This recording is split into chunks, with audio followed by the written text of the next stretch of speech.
learning about music is sometimes viewed as just a fun class for kids in between English, math, and gym. But for a subject integrating math, foreign language, hand-eye coordination, teamwork, and more, others see music as more than just fun. It's seen as necessary. And there's a whole host of different ways of teaching it, as you're about to see in this week's Someone You Should Know. Ta, ta, ta, ti, ti, ti, ti, ta. They're not singing Three Blind Mice or Twinkle, Twinkle, Little Star.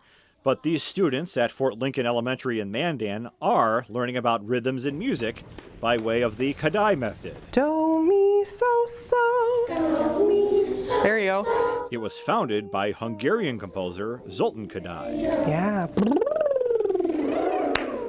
He and his grad students and his crew sort of felt that their Hungarian culture was being lost, and so they researched a lot of the Hungarian folk songs and decided on a method of teaching music to their students within the elementary setting.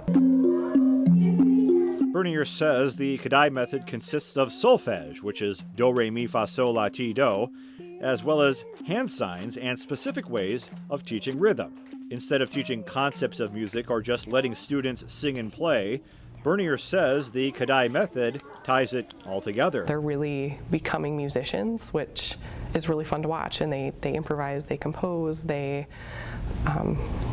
sing, they dance, they do all of it. But Bernier came close to not doing any of it in the classroom, first majoring in music industry. And I sort of started thinking that I might want to do education around my junior year, and so I observed Nancy Weiser, who was a Kodai teacher and elementary school specialist in the Fargo School District, and I watched her for that 1 hour and I was hooked. Let me stick that fuzzy in your jar. She's been hooked and passionate ever since, and her students see and experience that passion every day. She's really nice, and every time we do an activity, she adds a little bit of funness, and it's really fun to sing and dance. And we do stuff with our hands, and we do a bunch of activities. And we have to move around a lot. It's really fun. Fare thee well, my darling girl.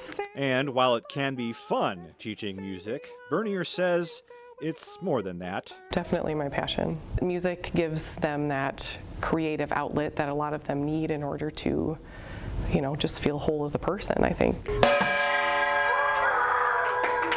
Helping students become in tune with all their abilities. One beat, one note, one movement. 2, 1, 2. At a time. That's why Nicole Bernier is someone you should know. One arm around my wife, the other around my daughter.